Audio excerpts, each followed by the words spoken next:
If you're racing motorcycles and you don't have a van, you're doing it wrong.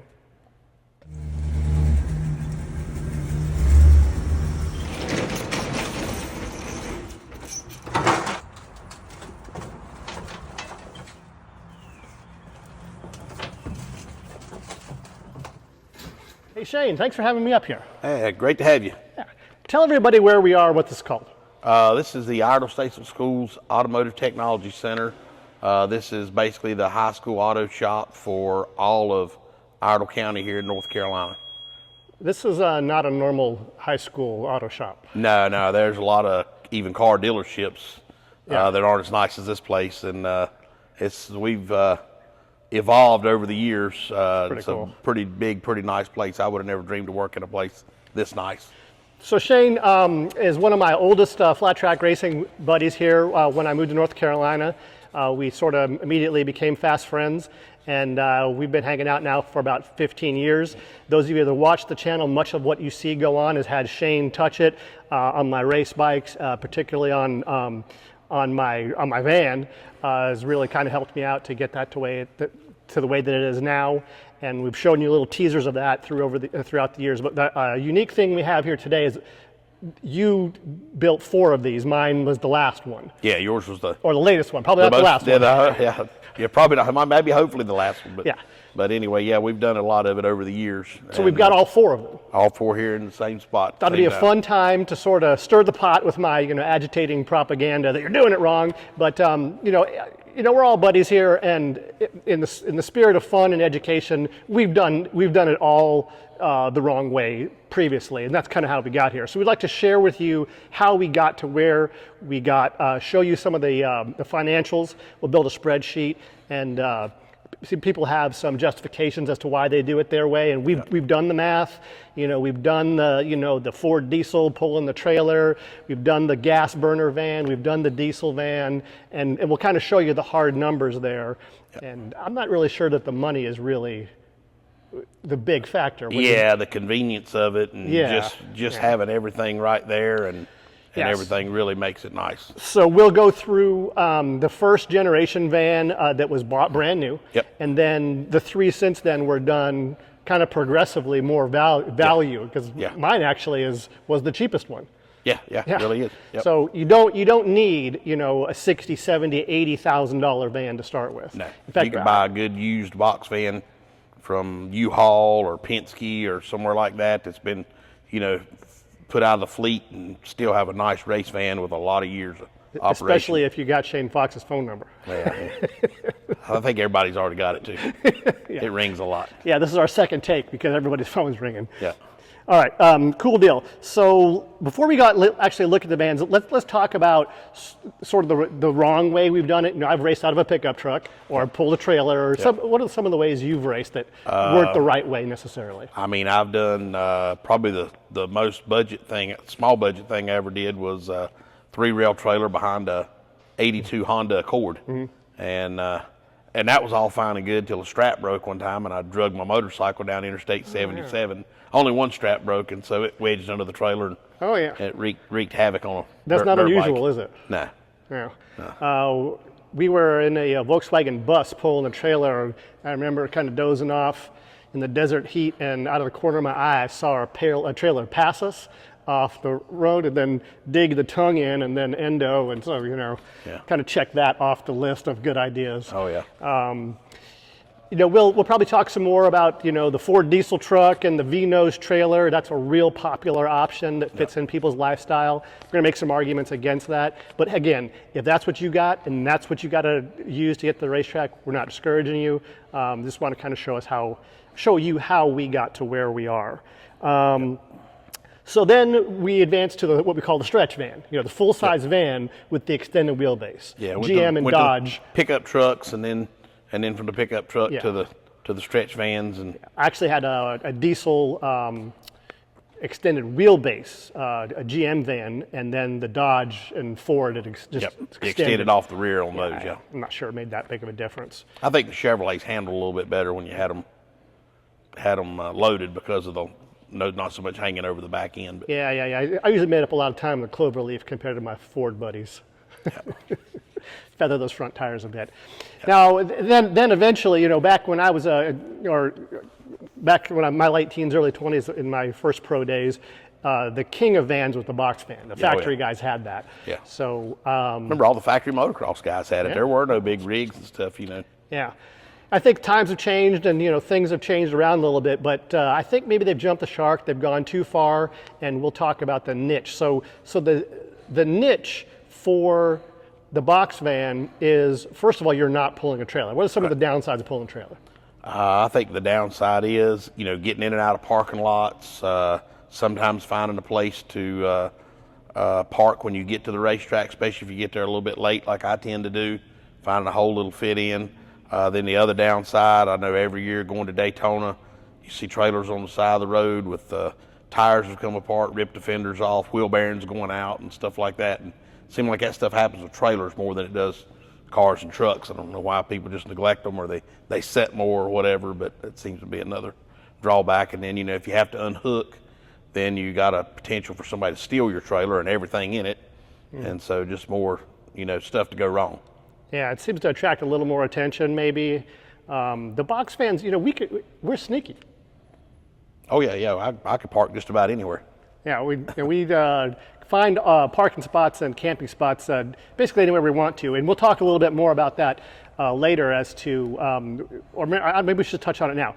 One of the big advantages as I got older is I finally got to the point where, you know, I still love doing racing, I still can be competitive, but I just don't have that 6 or 8 hour drive after racing in me anymore. Yeah, you get done at midnight at the racetrack or 11 o'clock at the racetrack. I got 2 or 3, I mean, if I win the race, I might have 2 or 3 hours of adrenaline and I'm done. Yep. So, you know, if we sit around and eat Waffle House for an hour and a half and then, you know, I drive, I'm done. So now with the setup that we're going to show you, you just pull over and you go sleep. Yep. And if it's hot, you turn the AC on.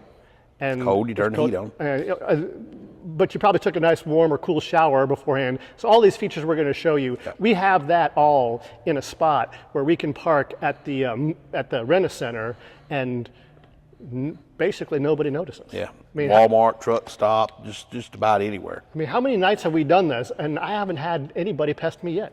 Nope. Or if you go for a long weekend at the racetrack, you can camp at the racetrack. Yeah. That's super nice, and you fit in a nice small spot. Yep. You know, you can fit one of these vans in a normal width spot with 2 or 3 feet into the next spot. So, you know, ostensibly one spot. Yeah, if you got a parking lot that's got some place where you can overhang the back end, you can pretty much put it anywhere you can put a regular full-size pickup. Yeah. And of course, you know, we want to get your significant other there, and you want to hand the wheel over. It's a lot easier to teach driving a Boxvan than pulling a trailer for sure. Yeah. Heaven forbid you'd got to back up. Oh yeah. My wife could never back a trailer for anything. All right, so those are some of the benefits of the Boxvan. Let's stop there and walk over and look at Gen 1. We'll start with Gen 1. You can see we're in for major service. Van been down for a while with an engine swap. So Shane, tell us how you got to Generation Van 1. Well, me and my buddy Timmy Mitchell were doing a lot of traveling together, running the national circuit and 883s back in the day. And the far off events, we would partner up and take one van. But then by the time you put 2 riders, all their stuff, and a mechanic in the one van, it got kind of crowded. So we elected to step it up and go to the Boxvan. Some of the construction, it was pretty primitive, just a lot of plywood and basic construction materials, but it got the job done for a lot of years. Sink, cabinet, got the shower here, what we call a wet bath with a toilet and everything in it. This first gen van really didn't think this out too much. We got a regular walk-in door, which is great unless somebody's got the bed laid out, then you can't get into the front of the van from the back. Okay, here we are in the back of the Gen 1 van, wooden cabinets, wooden shelves, wooden tire racks, but you know, the function all works well with it. Gen 2 here, Shane. Now, correct me if I'm wrong, but has not the layout already been settled? Oh yeah, yeah. Gen 1 had pretty much the perfect layout. We used it for a lot of years before we moved to this van. The next 3 vans we're going to see, it's just going to be a slightly different platform. Yeah, a little bit different aesthetics, but pretty much the same layout. So that was the last of the 350 Chevys. Now what are we on here? This is a E450 Ford, a little bit heavier suspension. This one's a little longer wheelbase, and where the other one had a 15-foot long box, this one's got a 17-foot long box. Okay, but we've still got the well, actually, we don't have the tanks and generator in the same spot. There was a slight difference. Yeah, on the Gen 1, we put the generator on the passenger side towards the front of the box, and we figured out there's not as much room for gray tanks and black tanks on that side. You need all that over on that side. So on the second one, we moved the generator to just in front of the left rear wheel. And then nothing changed after that, design-wise? Except yours, we had to move the generator to the front because of the fuel filler neck. All right, Shane, let's pause here and talk about the nerdy drivetrain stuff. Every one of these vans has a different drivetrain. Oh, yeah. Tell them about pluses and minuses we found. Well, the 4 vans we've got here, we've got a Chevrolet with the tried and true old 350 5.7 liter V8. We got a Ford here with a 7.3 Power Stroke. We've got a Ford with a 6.8 V10 and a GMC with a 6-liter V8. They all get you the racetrack just the same. Fuel mileage, a little bit different, a little bit of power characteristic differences, but in the end, it's all just kind of personal preference. A lot of people really like the diesel for its power and fuel mileage, but in the end, I don't really know that you really save that much by the time you figure in the purchase price and how plentiful used gasoline-powered box vans are. Yeah. So I'll brag. Mine's the drag race winner, the 6-liter. On flat ground, I'll beat you up the mountain. Yeah. We have this argument all the time. Yeah.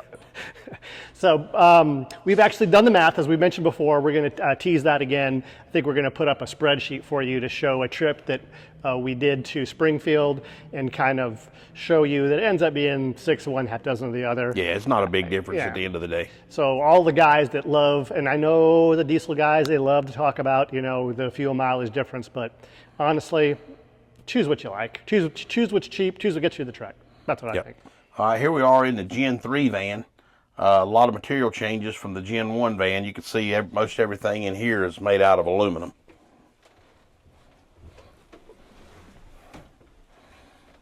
Aluminum cabinet, stainless steel sink, and of course the shower made out of aluminum.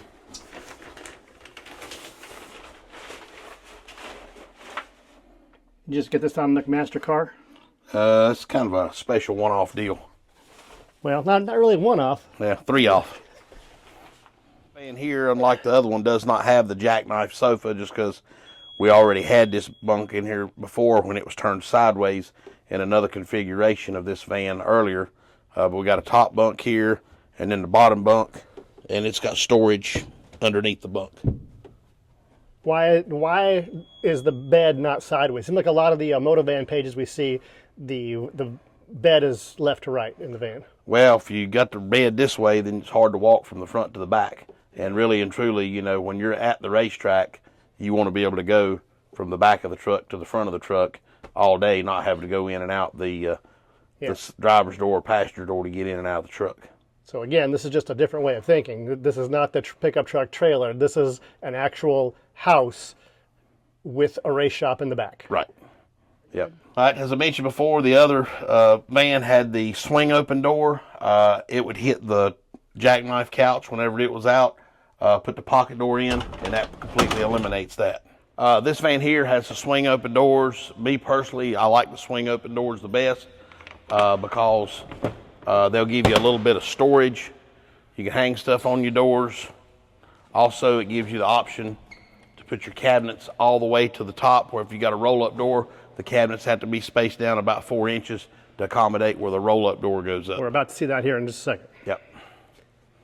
This one's a little full right now, but you can see all the cabinet space, and currently there are 4 full-size motorcycles in there. Yeah, you can't really tell in the video, but this this extra couple feet you've got in this box, this is where it really shines. Oh yeah, the extra 2 feet to 17 box makes a big difference. I can actually put a 6 bike at the very back sideways if I have to.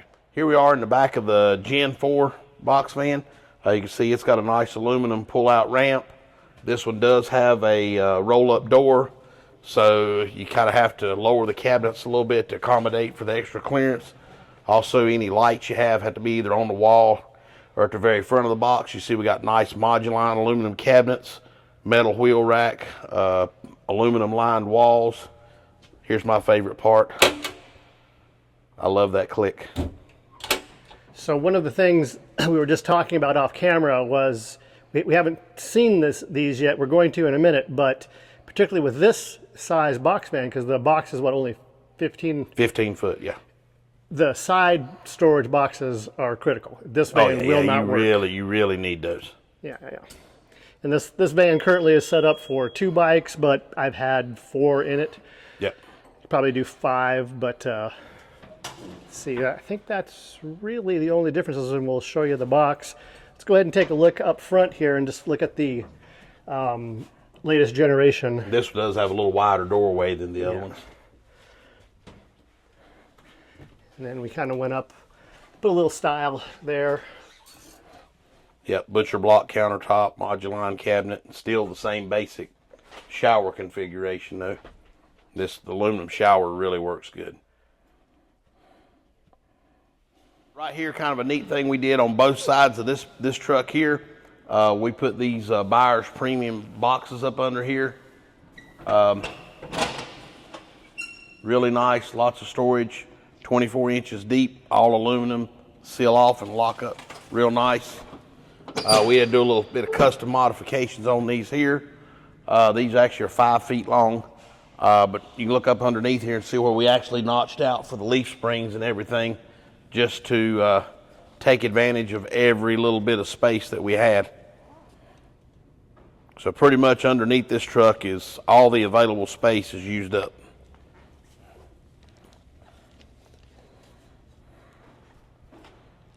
Now we're over here on the passenger side of the van. Basically, we got our shower and our sink back here. Back here we got our black tank. Up here we got our gray tank, again, custom-made aluminum tanks. So, make them as big as you can. Hook your spigot right here to take out the nasty water. Also, for you motocross guys that run a pressure washer at the racetrack, it works really nice to use your gray water in addition to any other water you can get a hold of to hook to your pressure washer to wash your motorcycle off. Right here on the Ford vans, we've got the freshwater tank. Basically, whatever style van or box you got, you go with the biggest tank you can get. Never have too much fresh water. I've got an Onan generator. This is an old Emerald one. They're all good if they're Onans, and there's plenty of generators and roof air conditioners and all that stuff that can be sourced from motorhome salvage yards and stuff like that. So you don't have to spend a whole bunch of money to get brand new stuff. Probably one of the neatest things here I ever done in the back of this one was we actually had a tire come apart. We had to fix this anyway. So when we fixed it, we went back and put in a storage box. Had the guy kind of custom design it where it would nicely fit a VP gas can, if only you could only see one there. Yeah, I see. We'll see one in the back, or it's like Sunoco, but same thing. Yep. Until they went to the new generation of VP cans. Until they went to the new cans and made them taller without asking me. Yeah. All right, here we are looking up under the Gen 4 van. I prefer the generator to be right here in front of the left rear wheel, but with the Chevrolet van being as the fuel tank is there, you got to be able to accommodate that. So we shifted the generator to the front on this one. Freshwater tank to the back. We did a custom-made aluminum tank. So whenever you're making a tank, you might as well take up every inch of space that you can. We just got this one notched out at the top for the filler neck. Here's the spreadsheet to get some hard numbers. We've made some assumptions and taken some national averages cost. The scenario is we have 3 adults traveling from Charlotte to Springfield, Illinois to do a 3-day race. So that's 5 nights away. Everybody has to sleep, shower, and the bikes are going to stay in the vehicle. So somebody is going to have a hotel bill, the Boxvan guys are not, and the Sprinter guys are going to have to pay to take a shower. The scenarios and fuel mileage are here. This table is pulled over here on the left for various values, and I'm not going to explain it all. It takes too long. You can pause and take a look at that if you want. All right, these numbers are going to cause comments, I'm assuming. Where am I getting these from? Your experience is different. So we've tried to take some averages. For example, my gas box van gets 10.5 and I drive 10 over everywhere. When somebody a little softer footed gets in, easily can get into the 11s. But we're going 9 here because that seems to be more of the experience. This number here, I find diesel pickup truck trailer guys are almost cultish, and the number they like to throw out, I've heard as high as 20, going 90 miles an hour. I just don't buy it. So let's look at the cost here, and then we'll adjust a couple of numbers. The lowest, the cheapest way of doing this is the Sprinter. You got to pay $505 to do this weekend. However, you're sleeping in a van with 2 other grown men.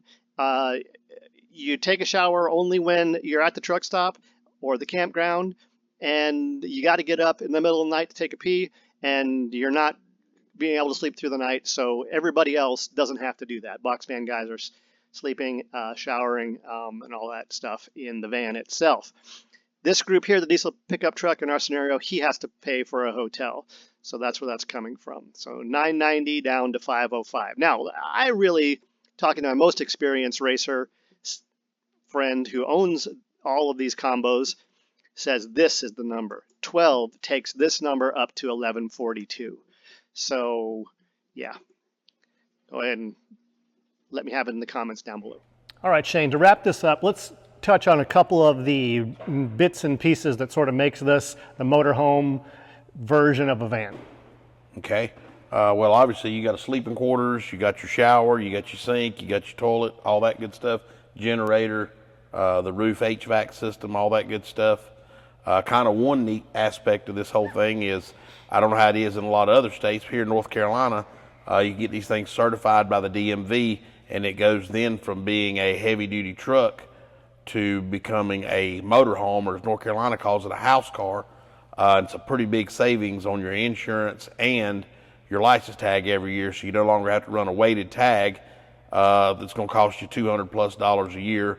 You can run just a regular $38.75 motorhome tag. Feels like I'm winning the lottery when I do that. Yeah, it's nice, you know. So over a period of years, the fact you paid several $1,000s of stuff, you know, if you're saving $200 a year on your license tag and probably another $100, $150 on your insurance by it now being a motorhome, you know, that just kind of goes back into your investment, and then, you know, including, you know, you're saving on motels and all that stuff too. How many nights do you have in yours?